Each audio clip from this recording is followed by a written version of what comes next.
이성을 만나다가 억울하게 손해배상 청구 소송을 당하는 경우가 있습니다. 결혼한 사람인지 모르고 만나는 경우가 있거든요. 상대방이 속이고 만나는 경우가 있으니까요. 그러다 보면 갑자기 상대방의 배우자라는 사람에게 전화를 받게 됩니다. 전화를 해서는 부정행위를 했다고 하고요. 이때 아니라고 사실대로 말해도 믿지 않고요. 그러고는 합의금을 요구하면서 협박을 하고요. 그러다가 돈을 안 주면 소송을 하고요. 이렇게 되면 정말 억울하게 되죠. 유부남, 유부녀인지 모르고 만나는데 소송을 당하니까요. 소장을 받은 이상 가만히 있을 수도 없고요. 이럴 때는 억울하더라도 적극적으로 대응을 해서 풀어야 합니다. 이번에 상간자로 손해배상 소송을 당한 분, 피고도 이런 상황인 것 같네요. 인터넷 채팅으로 여자친구를 만났답니다. 만난 지는 2달 정도 되었고요. 그런데 갑자기 남편이라는 사람이 전화를 했다고 하네요. 처음에는 누가 장난하는지 알고 전화를 끊었고요. 그랬더니 계속 전화가 오고 카톡으로 와이프하고 바람을 피웠다고 보냈고요. 그래서 여자친구에게 확인하기 위해서 전화를 하니 안 받더랍니다.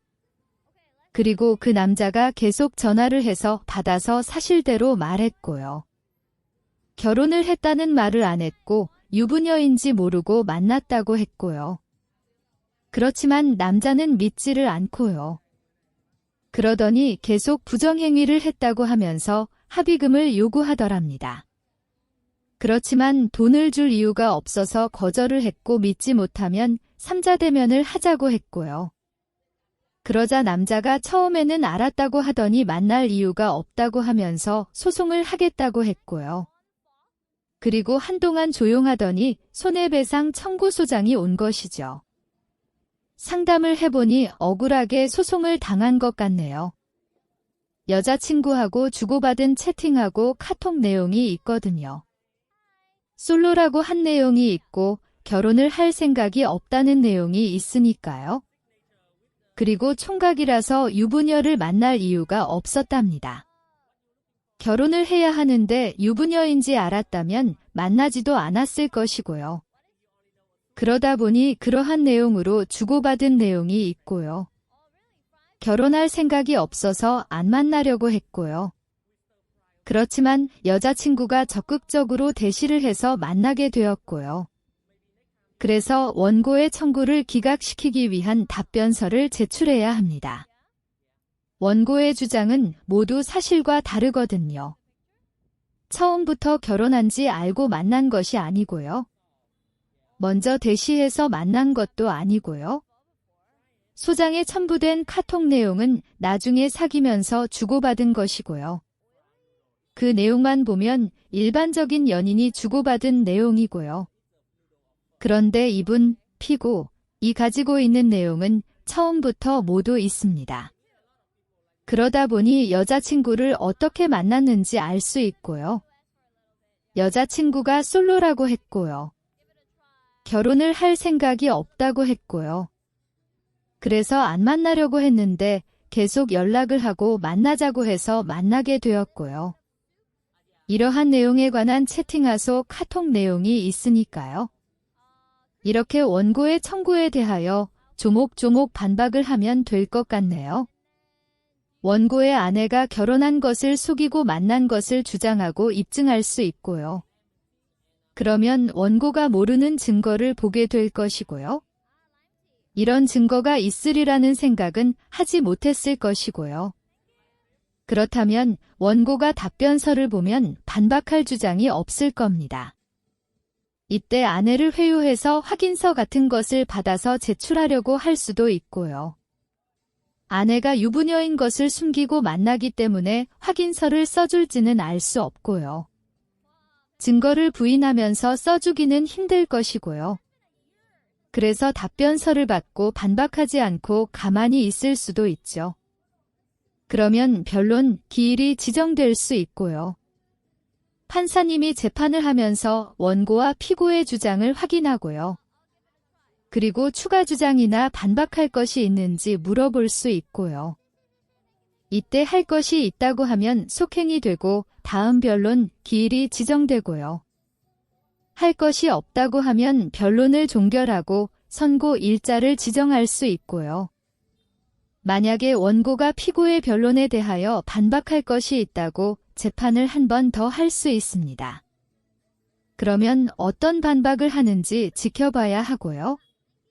주장이나 반박을 하는 서면을 제출하면 받아봐야 하고요. 그때는 서면을 보고 재반박하는 서면으로 제출하고요.